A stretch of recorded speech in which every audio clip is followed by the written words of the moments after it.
তোমরা সবাই কেমন আছো? আশা করছি ভালো আছো, আমিও খুব ভালো আছি। তো আজকে ওয়েদার দেখো, এখন বৃষ্টি হচ্ছে। আর এই যে দেখো,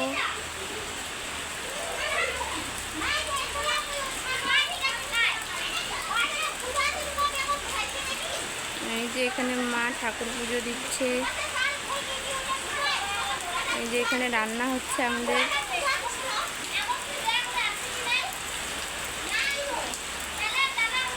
কালকে সোমবার, কালকে পুজো ছিল, আজকে তো পুজো নেই। এই যে এখন সব প্যান্ডেল খোলা হয়ে গেছে, এখন এসব নিয়ে যাবে এখন।